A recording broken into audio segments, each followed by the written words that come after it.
Assalamualaikum warahmatullahi wabarakatuh. Waalaikumsalam warahmatullahi wabarakatuh. Bismillah, Bismillahirrahmanirrahi huwallah, Bismillahirrahmanirrahi huwallah, Bismillahirrahmanirrahi huwallah. Alhamdulillahi binurika syafi'il hikmah. Asyhadu an la ilaha illallah wahdahu la syarika lah, al-malikul haqqul mubin, lahul mulku wa lahul hamdu yuhyi wa yumiit wa huwa ala kulli syai'in qadir. Wa asyhadu anna Muhammadan abduhu wa rasuluhu la nabiyya ba'dah, shadiqul wa'dil amin, sayyidil wujud, khatamil anbiya wal mursalin. Allahumma salli wa sallim ala rasulil hikmah wa ala rasulil anbiya wa nurika salam Taha sallallahu ala Muhammad. Ya alimal hakimul khabirul mubinul hadi alimul ghuyub, Rabbana ya ilahana wa tuhbina ya asfiya'il ya nurul ya'il ya amto ya'il kaf ha ya ain so birahmatika ya arhamar rahimin. Faqala Allah ta'ala fi kitabihil karim wa huwa asdaqul qa'ilin. Bismillahirrahmanirrahim. Ya ayyuhalladzina amanu kutiba alaikumus siyam kama kutiba alal ladzina min qablikum la'allakum tattaqun. Al-ayat. Yahdikumullah kalamullah, la ilaha illallah Muhammadur Rasulullah, ya sayyidil barakah, ya imamil karamah, amma ba'du. Hadratul muhtaramin, para alim, para ulama, para ustaz, para kiai, tokoh agama, tokoh masyarakat yang dirahmati dan dimuliakan Allah, dan yang kami harapkan doa restunya dalam menggapai ridha Allah Subhanahu wa ta'ala. Khususnya mari kita awali silaturahim di malam ini dengan mendoakan beliau, orang tua kita, guru kita, pembimbing, pengasuh kita, beliau Al-Mukarram Bapak Kiai Joko Ihsan beserta ibu, dan juga yang guru kita Syekh Maulana Kakang Gusti yang Haji Muhammad Nur Ghazali Saiful Islam. Semoga senantiasa dimakamkan di panggilan suci ya Allah, dimuliakan dan dibahagiakan selalu, diberkahi putra-putri beliau, keluarga beliau, keturunan beliau, sehingga sukses dalam meneruskan perjuangan suci lillahi kalimatillah. Disatukan murid dan jemaah beliau dimanapun berada, dan digabungkan ruh rasa kita dengan birhul kudus beliau di alam perjuangannya. Amin Allahumma amin. Al-Fatihah. Alhamdulillah, bismillahirrahmanirrahim. Alhamdulillahi rabbil alamin, ya na'budu wa iyyaka nasta'in, ihdinas siratal mustaqim, siratal ladzina an'amta 'alaihim ghairil maghdubi 'alaihim waladdallin. Kepada beliau guru kita Al-Mukarram Bapak Kiai Selamat Urianto yang dirahmati dan dimuliakan Allah, semoga senantiasa di dalam beliau kasih sayangnya, senantiasa dalam bimbingannya, dan disukseskan perjuangannya dalam membawa pribadi, keluarga, dan masyarakat menuju ridha Allah. Amin Allahumma amin. Kepada beliau akhirul kiram Al-Ustaz Bapak Muhammad Rahmanto sekeluarga, sebagai lapangan Majelis Taklim At-Tadhkir Kaliaran Desa Temon yang dirahmati dan dimuliakan Allah Subhanahu wa ta'ala. kepada beliau sesepuh kita, bini sepuh kita, Al-Mukarram Bapak Sudarmin sekeluarga yang dirahmati dan dimuliakan Allah Subhanahu wa Ta'ala. Kepada beliau sahibul bait, sahibul hajah, Al-Mukarramah, ibu kita, Ibu Sudarmin, sekeluarga yang dirahmati dan dimuliakan Allah Subhanahu wa Ta'ala. Rahimakumullah. Rekan-rekanku, sahabat-sahabatku, kawan-kawanku, keluargaku, senasib seperjuangan, seiman seakidah fitnah Islam yang kami cintai dan kami banggakan. Pertama dan tentunya yang paling utama kembali, mari kita awali silaturahim di malam ini dengan menghaturkan syukur tasakur yang tak terukur, kehadiran Allah yang setiap saat dan detik membelai dengan kasih sayangnya, menggenggam dengan Rahman dan Rahimnya. Tentunya syukur tasakur sebagaimana yang diajarkan Rasulullah. Diawali yang pertama batiniah kita, hati kita. Di dalam hati bersemayam ruh, di dalam ruh bersemayam rasa. Bagaimana ruh ini senantiasa mengawali, menyaksikan bahwa hidup ini adalah penghambaan. Ini awal sejarah manusia. Hidup ini adalah liya'budun, menghamba kepada Allah. Sudahkah, masihkah roh ini menyaksikan kita hidup ini karena Allah yang menghidupkan? Ini penting sekali. Sudahkah kita mampu menyaksikan roh kita bahwa kita ini ditolong Allah, kita ini dikuatkan Allah, kita ini diberikan bimbingan, perlindungan, pertolongan dari Allah Subhanahu wa Ta'ala, sehingga sampai detik saat ini kita masih hidup, detik saat ini kita masih ngaji, masih bisa berkumpul bersama, bertatap muka, berpandang rasa, semua adalah karena Allah Subhanahu wa Ta'ala. Dan lebih dalam lagi kita koreksi, sudahkah rasa ini merasakan keagungan Allah? Sudahkah rasa ini tenggelam dalam rasa yang betul-betul merasakan bahwa kita ini dikasih dan disayangi oleh Allah?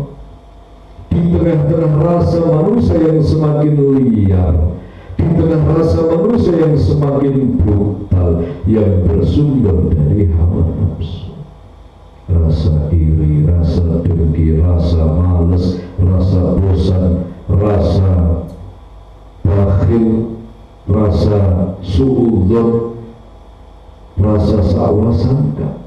Masih adakah rasa sejati yang menyinari batin kita? Masih adakah rasa hakiki yang bersemayam di dalam batin kita ini? Masih adakah rasa sejati yang mendampingi diri kita, yaitu rasa yang setiap saat dan detik merasakan belian kasih sayang Allah Subhanahu wa Ta'ala. Kenapa begitu penting kita menyaksikan ruh dan rasa? Sebab ini yang akan menjadi pembeda antara manusia satu dengan yang lainnya. Makannya sama, minumnya sama, berkeluarga, punya anak, punya ilmu, punya pengetahuan, punya pekerjaan, sama. Yang membedakan adalah ruh rasanya. Yang membedakan adalah di dalam dadanya qulubul lati fis sudur, hatinya. Apakah masih ada asma Allah atau tidak? Sama makannya, sama kondisinya sebagai manusia. Yang membedakan adalah batiniahnya, apakah tetap tersambung atau tidak. Ini yang membedakan manusia satu dengan yang lainnya. Bismillahirrahmanirrahim. Inna akramakum indallahi atqakum. Sesungguhnya yang paling mulia di antara kamu sekalian di hadapan Allah itu yang paling takwa, yang paling patuh kepada Allah, yang paling peduli kehadiran Allah, yang paling menyaksikan dan merasakan keagungan dan belas kasih sayang Allah. Ini yang paling mulia, bukan yang paling luas sawahnya, tidak, bukan yang paling banyak saldo rekeningnya, tidak, bukan yang paling mahal apa yang menjadi kendaraannya, tidak, bukan yang paling mahal bajunya, tidak. Maka berhentilah memperjuangkan sesuatu yang tidak ada nilainya di hadapan Allah. Kalau seandainya dunia seisinya, ngendikan Rasul, kalau seandainya dunia seisinya ini berharga, pasti akan diberikan kepada orang-orang yang bertakwa. Tetapi kenyataannya dunia seisinya diberikan kepada semua manusia, walaupun dia enggak bertakwa, walaupun dia ingkar, walaupun dia ini jauh dari Allah, dia tetap mendapatkan dunia. Terang-terangan Rasulullah bersabda, sholat 2 rakaat sebelum subuh itu lebih baik, lebih berharga daripada dunia seisinya. Ini sahih hadisnya. Inilah kapasitas dunia. Kalau seandainya dunia itu berharga, orang-orang yang bertakwa, para rasul, para nabi yang diberikan dunia. Tetapi tidak, orang yang sholat bisa dapat dunia. Orang yang tidak ibadah, tidak Islam, tidak sholat, bisa dia itu mendapatkan dunia. Itu satu wujud bahwa dunia itu tidak berharga di hadapan Allah. Adanya harga dunia seisinya kalau sudah disambungkan di alam perjuangan Rasul. Tenaga kita ini ada harganya kalau tekadnya ditata demi Engkau ya Allah. Pengorbanan kita menyekolahkan anak ada harganya kalau sudah demi Engkau ya Allah. Harta ini demi Engkau ya Allah. Hidupku demi Engkau, matiku demi Engkau. Inna sholati wa nusuki wa mahyaya wa mamati lillahi rabbil alamin. Itu baru ada nilainya. Kalau sudah disambungkan kehambaan Allah, disambungkan dengan perjuangan Rasul, baru bernilai. Itu yang akan menemani kita di alam manapun. Itu yang akan kita bawa kembali kehadiran Allah Subhanahu wa ta'ala. Tapi yang tidak disambungkan dengan keagungan Allah, dengan perjuangan Rasulullah, tidak ada nilainya. 1 triliun tapi nggak disambungkan dalam perjuangan Rasul, nggak disambungkan kehadiran Allah, nggak ada nilai di hadapan Allah Subhanahu wa ta'ala. Saudaraku yang dimuliakan Allah, akankah kita terus berjibaku, bersibuk diri, berkorban demi sesuatu yang tidak ada nilainya di hadapan Allah? Maka sambungkanlah. Anak ini akan bernilai tatkala ditanamkan dalam dadanya ketauhidan kepada Allah. Keluarga ini bernilai kalau diajak berjuang di alam perjuangan Rasulullah. Tapi kalau tidak diajak berjuang, tidak dikenalkan Tuhan yang benar, maka ini gak ada nilainya di hadapan Allah Subhanahu wa ta'ala. Akhir zaman manusia semakin samar. Sesuatu yang gak bernilai dianggap punya nilai. Apa bedanya manusia dengan orang gila? Orang gila itu mengais sampah, Pak Bu. Kenapa? Sebab dia menyaksikan, menganggap, meyakini bahwa sampah, plastik, sampah yang dikumpulkan ini ada nilainya, dibawa ke sana kemari. Dia mengais-ngais di bak sampah, dibawa. Kenapa? Meyakini itu ada nilainya. Sehingga seumur hidup hanya dalam pundaknya. Sedangkan bagi orang yang waras itu nggak ada nilainya. Sama manusia itu. Orang-orang yang berjibaku, sibuk diri 24 jam berkorban sampai berkeringat berdarah-darah demi sesuatu yang di hadapan Allah nggak ada nilainya. Seperti orang gila, naudzubillah min dzalik. Allah nggak akan menanyakan, wahai manusia,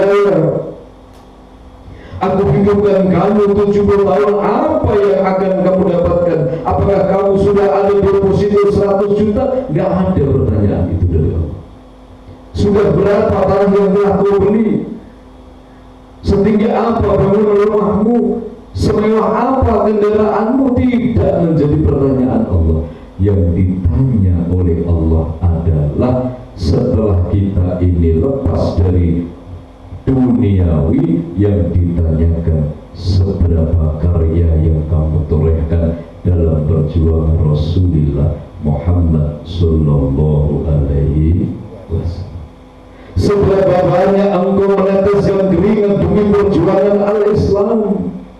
Seberapa jam waktu yang kamu gunakan demi perjuangan al-Islam, perjuangan Rasulullah Muhammad Sallallahu Alaihi Wasallam. Seberapa banyak pikiranmu tercurahkan untuk kejayaan Islam akhir zaman ini. Seberapa banyak karyamu, seberapa banyak harta yang kau keluarkan wahai manusia untuk perjuangan Rasulullah.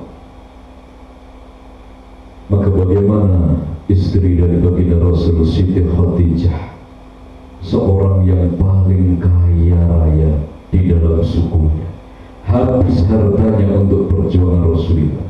Di penghujung hayatnya, Siti Khadijah di pangkuan baginda Rasul berkata, ya Rasulullah, aku sudah tidak memiliki apapun ya Rasulullah.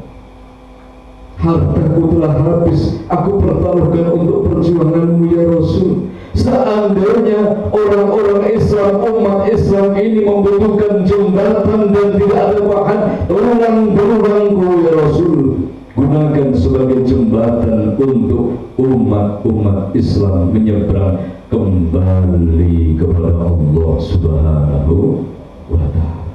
Maka menetes loh baginda Rasul ke pipi Siti Khadijah yang akan kembali ke hadirat Allah Subhanahu wa Ta'ala. Hartaku sudah habis ya Rasul, semuanya sudah aku pertaruhkan ya Rasul. Kalau memang masih membutuhkan satu jembatan, maka tulangku gunakan, rangkai sebagai jembatan umat Islam dalam kembali ke hadirat Allah Subhanahu wa Ta'ala. Ini apa? Menandakan kebesaran tekadnya, menandakan kebesaran kesungguhan perjuangannya. Apapun dikorbankan demi perjuangan Rasulullah. Tidak hanya waktu, harta, benda, tetesan keringat, bahkan nyawanya pun dikorbankan demi ridho Allah Subhanahu wa Ta'ala. Berbeda dengan umat akhir zaman, sekedar meluangkan 3 jam waktu untuk hadir di lapangan saja males. Ini panggilan Allah. Jumat lagi itu panggilannya Allah Subhanahu wa Ta'ala. Guru kita Al-Mukarram Bapak Kiai Joko Desa yang sudah mendapatkan MOU dari Allah. Di setiap Jumat lagi Allah hadirkan berkah dan rahmat. Kita tinggal meneruskan, menghidupkan, hadir di majelis tercinta ini semata-mata demi ridho Allah. Yakin berkahnya besar Pak. Karena yang membuat MOU ini bukan manusia sembarangan, guru kita Al-Mukarram Bapak Kiai Joko Desa betul-betul menghadirkan kita perjanjian suci dengan Allah Subhanahu wa Ta'ala. Tinggal teruskan 3 jam saja, dari jam 9 sampai jam 12 untuk hadir selapang lisan, itu saja tidak hadir. Na'udzubillah min. Adakah kepentingan yang lebih penting daripada urusan bertemu dengan Allah Subhanahu wa Ta'ala? Tidak ada. Apapun puasanya nggak diterima, mau capek, mau sibuk, nggak diterima di hadapan Allah Subhanahu wa Ta'ala. Saudaraku yang dimuliakan Allah Subhanahu wa Ta'ala, setelah ruh menyaksikan, rasa merasakan, mari kita ikrarkan bi qaulina alhamdulillahirabbil alamin. Salawat salam kita sanjungkan kehadiran baginda Rasul Muhammad sallallahu alaihi wasallam. Sebagaimana sering kita ulang, redaksi awal sholawat itu apa? Turunnya sholawat itu pas apa? Itu pas Rasulullah mendapatkan wahyu dari Allah lewat malaikat Jibril. Bismillahirrahmanirrahim. Innallaha wa malaikatahu yusholluna 'alan nabi. Ya ayyuhalladzina amanu shallu 'alaihi wa sallimu taslima. Sesungguhnya Allah dan para malaikat bersolawat kepada baginda Nabi. Wahai orang-orang yang beriman, bersolawat salamlah kalian kepada Rasulullah Muhammad sallallahu alaihi wasallam. Maka bertanya Sayyidina Ali karramallahu, bagaimana caranya kamu bersolawat salam ya Rasul? Ucapannya Allahumma shalli ala Sayyidina Muhammad wa ala Sayyidina Muhammad. Isinya sholawat itu biqaulin salim. Salam itu akhlakul karimah. Kalau disingkat sholawat salam qalbun salim dan akhlakul karimah. Setelah hati ini nggak ada benci, nggak ada iri. Setelah hati ini betul-betul sudah beres, nggak grundel menjadi manusia, hatinya bersyukur menjadi hamba Allah. Menjadi hambanya Allah itu bersyukur, menjadi orang Islam bersyukur, mempunyai Nabi Muhammad bersyukur, bergabung di atakir kalian bersyukur. Apapun nggak ada celah untuk kufur dan maitu tentang Gusti Allah. Tenggelam dalam alamus syukur, bahrus syukur. Amin Allahumma Amin. Di setiap ruas-ruas jarinya, ruas kakinya, di setiap tulang belulangnya, di setiap 9 lubang tubuh, 7 anggota tubuh, panca inderanya, ini adalah jembatan menuju syukur. Melihat bersyukur, mendengar bersyukur, berucap bersyukur, merasakan bersyukur, langkah kaki bersyukur, gerak dohir batin bersyukur. Maka tatkala ada manusia yang tidak mampu bersyukur, bukan salah Allah. Jembatannya sudah dikasih oleh Allah, tapi dia nggak mau menitinya. Tetapi sebaliknya yang ada hanya grundel, membanding-bandingkan nikmat, membanding-bandingkan pemberian. Akhirnya apa? Na'udzubillah min dzalik. Yang terakhir maitu Gusti Allah, ngaudit sama Tuhannya. Sedangkan kita dihadirkan itu bukan untuk mengaudit Tuhan. Kita dihadirkan bukan untuk mengoreksi Tuhan, tetapi ayatnya jelas kita hadir adalah liya'budun, mengabdi. Berarti apa? Buddha itu tidak boleh mengoreksi majikannya. Buddha itu hanya menerima perintah dari majikannya. Saudara yang dimuliakan Allah Subhanahu wa Ta'ala, sejenak mari kita iqra binafsi, kita baca perjalanan kita. Kita saat ini ada yang sudah umur 40 tahun, 50, 60, 30, 20 dan lain sebagainya. 40 tahun yang lalu kita itu gak ada. Dosa teman tetap aman sebelum kita dilahirkan. Teman itu tetap berjalan, angin tetap berjalan, air tetap mengalir, bumi menjalankan tugasnya, langit pun sama, matahari, bulan, bintang, awan, semua beredar sesuai porsinya masing-masing. Di temuan ini belum dicatat nama kita, nggak kenal, kita belum lahir. Berarti sadarilah bahwa kita itu asalnya tidak ada.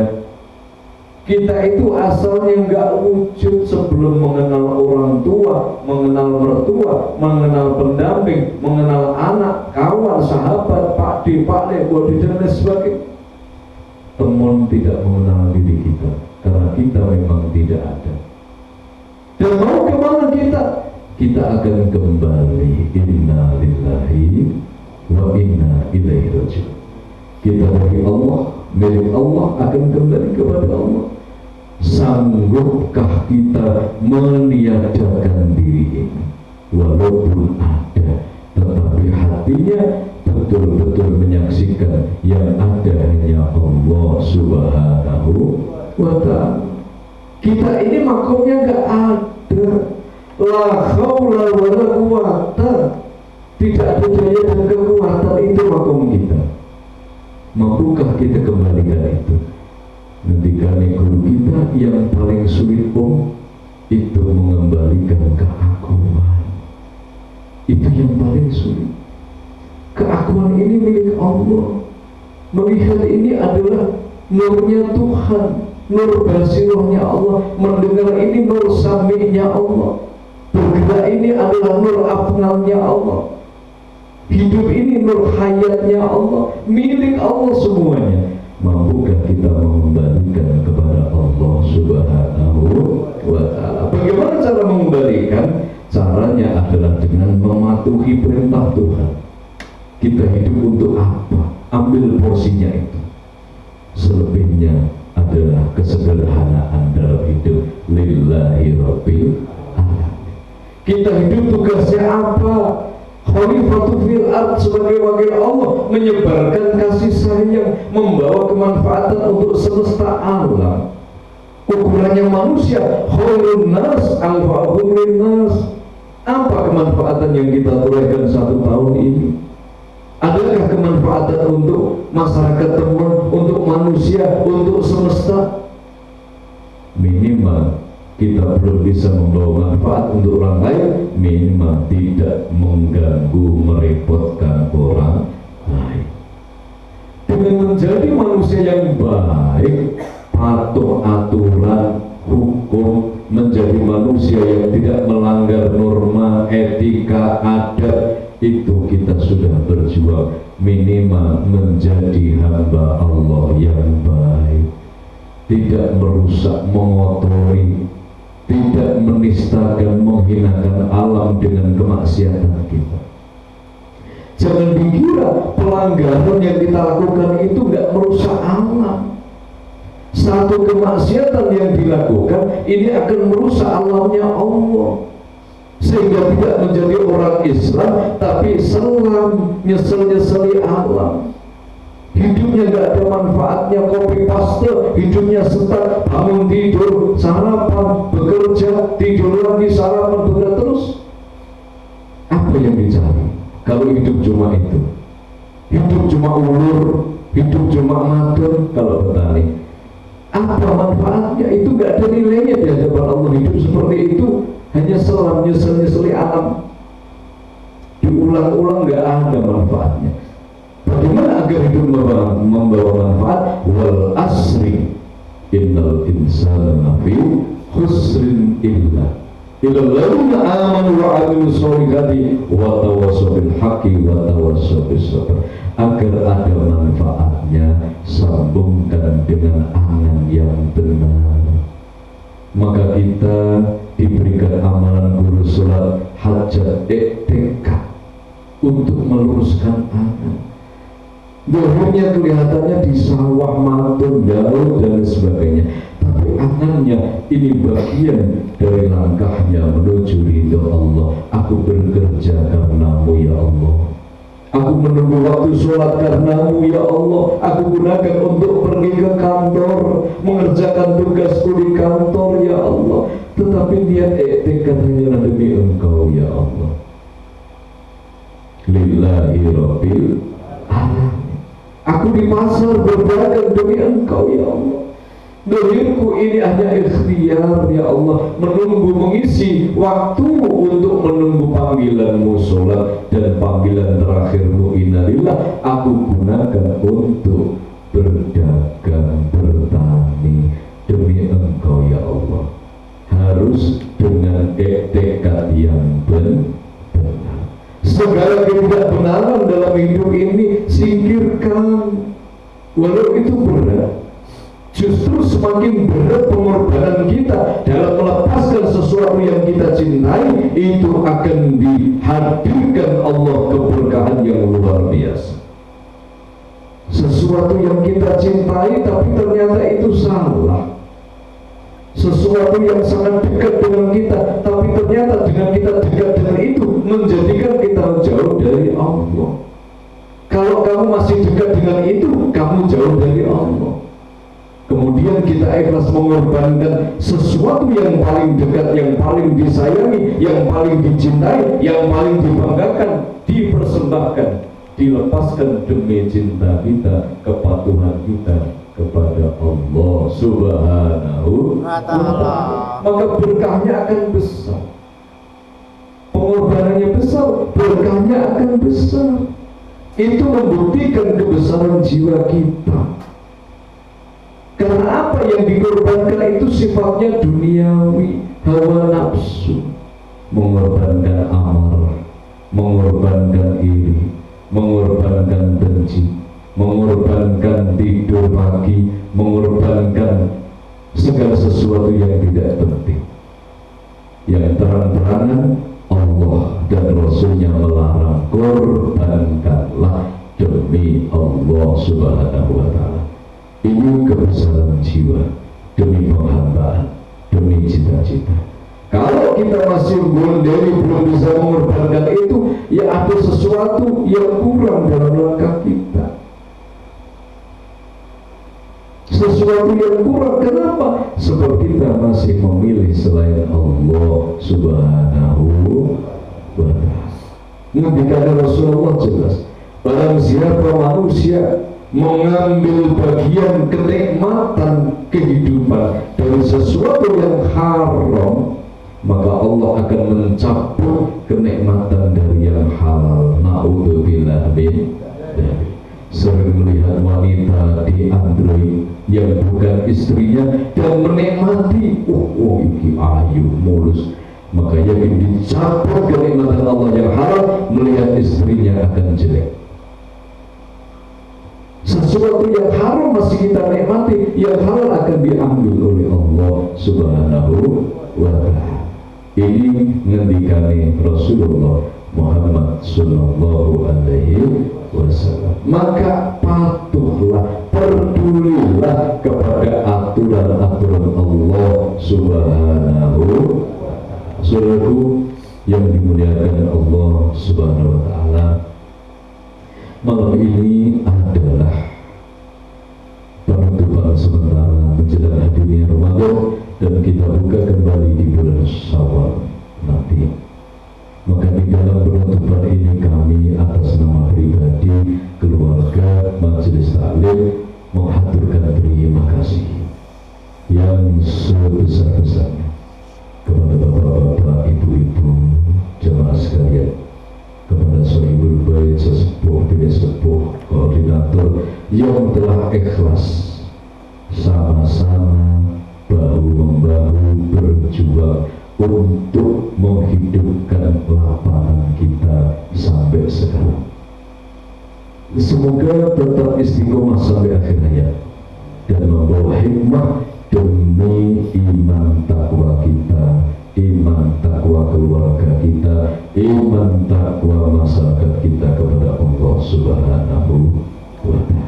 Yang kedua, atas nama pribadi, keluarga dan majelis taklim, kami mohon maaf yang sebesar-besarnya.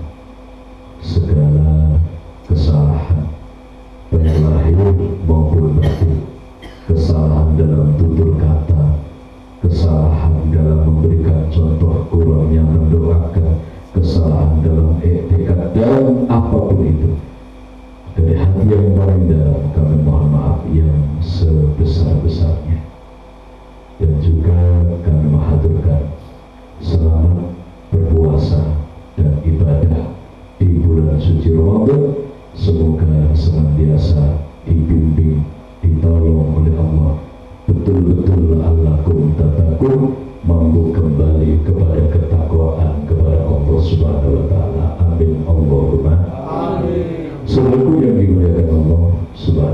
ini tentunya sebagai bekal kita masuk di bulan Ramadan. Berjuang yang sungguh-sungguh, berjuang yang lurus semata-mata demi Allah Subhanahu wa Ta'ala.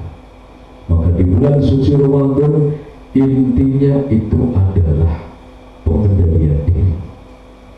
Ramadan yang 1 bulan itu cara Allah untuk memperbaiki kepribadian manusia agar menjadi manusia yang bisa mengendalikan dirinya. Berapa banyak manusia itu terjerumus dalam jurang kegelapan, jurang kezaliman, jurang kemaksiatan, diawali karena kurang bisa mengendalikan diri. Orang korupsi karena nggak bisa mengendalikan diri, keinginan pengen punya duit banyak. Orang rampok, jambret, mencuri karena nggak bisa mengendalikan diri, memiliki sesuatu. Orang memperkosa karena tidak bisa mengendalikan syahwatnya. Ada perselingkuhan, ada perzinahan karena tidak mengendalikan diri, nafsu lawamahnya. Orang itu saling bertengkar sampai bunuh-membunuh juga karena tidak bisa mengendalikan dirinya. Orang nggak bisa hadir di subuh itu juga karena nggak bisa mengendalikan tidurnya. Maka puasa la'allakum tattaqun adalah sebuah bengkel besar kehidupan untuk menata rem daripada kehidupan kita agar kembali pakem, kembali rem kita ini yang sudah mulai drop ini diperbaiki dalam Ramadan. Latihannya apa? Makan minum boleh kan? Makan minum itu halal, tapi harus dicegah, megeng. Maka kalau orang Jawa ada magengan, dicegah dari sahur sampai maghrib. Ini agar manusia terbiasa mengendalikan diri. Apa yang menjadi bisikan batin, bisikan hati yang bersumber dari ilusi nafsunya nggak serta-merta dituruti, hancur hidup ini. Karena nafsu manusia yang pertama, nafsu amarah, itu nafsu setan, itu api. Kalau api kecil bisa untuk masak, Pak. Tapi kalau api itu nggak terkendali akan membakar semuanya. Rumah, gedung, nggak peduli, akan dilalap oleh api itu. Nafsu memiliki sesuatu itu sufiyah, hubungannya. Kalau kecil bisa sebagai penyemangat dalam bekerja. Pengen beli sepeda motor, duitnya kurang, kerjanya sergap. Tapi kalau besar terjadi menjadi korupsi, perampokan, penjambretan, kemaksiatan, karena nggak terkendali. Itu sufiyah, itu angin. Angin kalau kecil sepoi-sepoi kayak kipas ini nikmat, tapi kalau besar menjadi angin tornado, angin topan, puting beliung, rumah pun menjadi roboh. Na'udzubillah min dzalik. Yang ketiga nafsu lawamah, nafsu hayawan, nafsu makan minum, nafsu tidur, nafsu syahwat. Ini kalau dikendalikan bagus, boleh, tetapi untuk sesuatu yang halal. Tapi kalau nggak terkendali, na'udzubillah min dzalik, akan menyeret manusia dari hamba Allah menjadi binatang. Nafsu lawamah itu nafsunya hewan. Kalau nggak terkendali menjadi binatang. Na'udzubillah min dzalik. Maka ini sudah terjadi Pak Bu di akhir zaman. Orang-orang luar itu sudah terjadi. Contohnya orang-orang luar, orang Amerika, orang Eropa, banyak yang terjerumus di situ karena tidak mampu mengendalikan nafsu syahwatnya, menjadi seks bebas, hubungan bebas.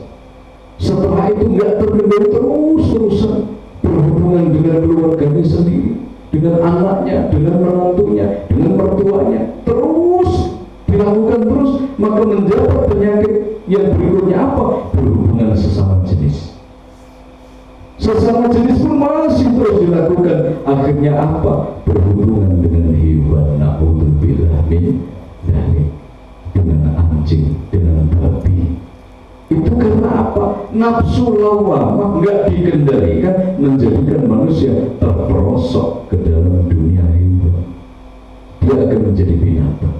Tidak kamu menusuk, tapi sifatnya seperti hewan. Naudzubillah min. Karena dia tidak ada puasa, kepuasan itu nggak ada, diperoleh dari hawa nafsu itu nggak bisa puas. Harta benda, kesombongan, pangkat derajat nggak akan memuaskan manusia. Kepuasan manusia itu menjadikan Rasul adalah dalam syukur, menyaksikan ini pemberian Tuhanku. Hada min fadli Rabbihil karim. Bersyukur diberikan nafas, bersyukur diberikan keluarga, bersyukur diberikan harta, berapapun itu, bersyukur masih hidup, bersyukur masih bisa merasakan asin pedas gurih, bersyukur tangan masih bisa digerakkan, kaki masih melangkah dekat, bersyukur masih bisa melihat sinar matahari pagi, bersyukur masih bisa merasakan oksigen pagi. Sudahkah semua kita syukur? Hanya dengan bersyukur, yakin hati akan damai, akan tenteram, hati akan betul-betul tenang. Amin Allahumma amin. Semoga kita dan keluarga kita termasuk golongan orang-orang yang bersyukur hakiki sampai akhir hayat. Amin Allahumma amin. Al-Fatihah.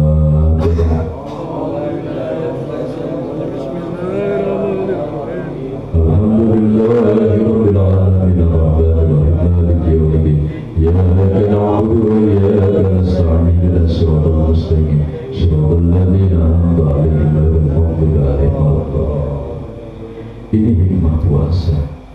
10 hari pertama, 10 hari kedua, 10 hari ketiga, sehingga sebelum puasa kita ini suka uring-uringan, suka benci, suka membuka aib orang lain. Keluar dari puasa itu harus hilang. Sifat-sifat buruk ini harus hilang, kebiasaan buruk harus hilang. Inilah orang yang Idul Fitri kembali suci, kembali sehat. Alhamdulillah. Luar biasa hikmah puasa itu kalau kita menghayatinya.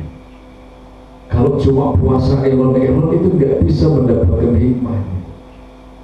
Yang penting mindah jadwal makan.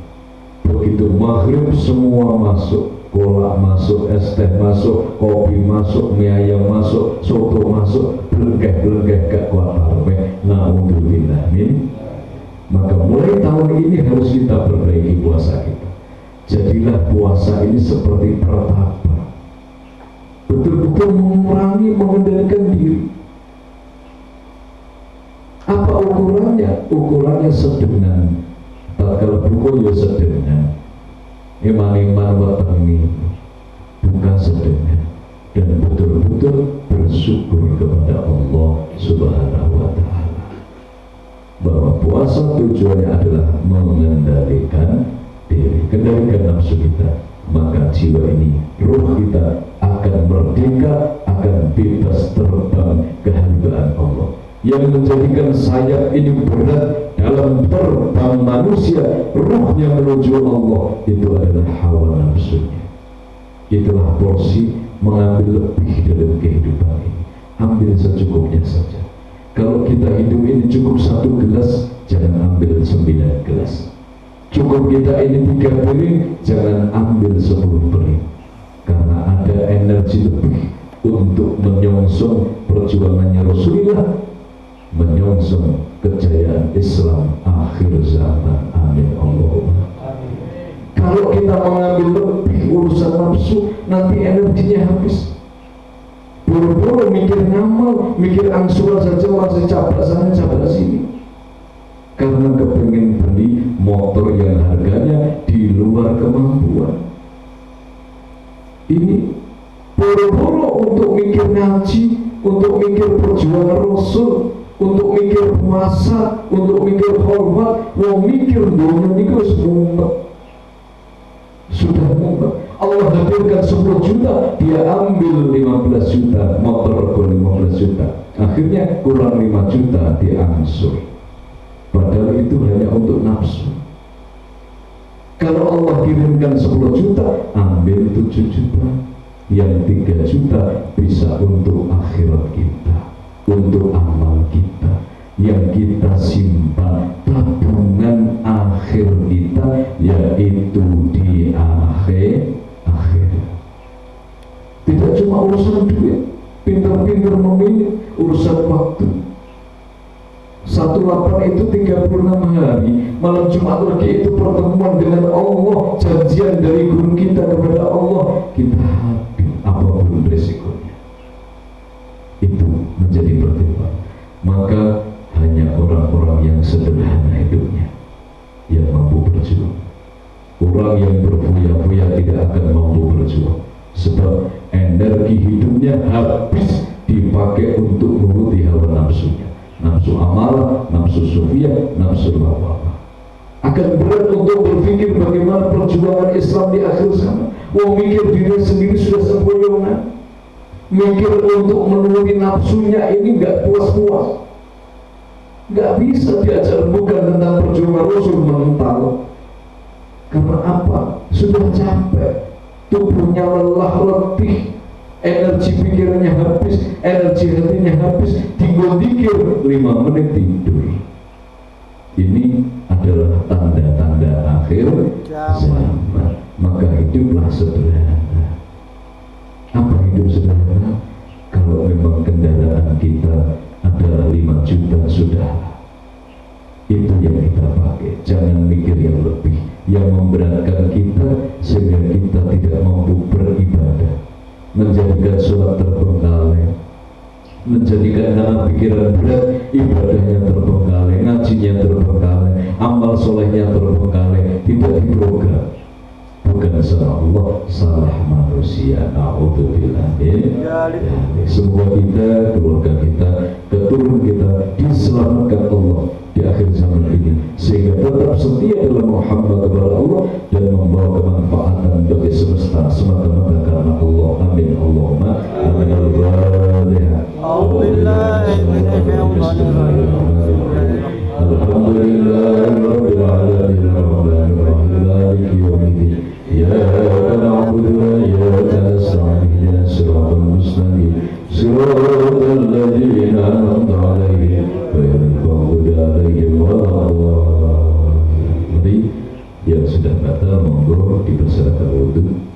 Sambil menunggu saudara wudu, mari kita istighfar. Bismillahirrahmanirrahim.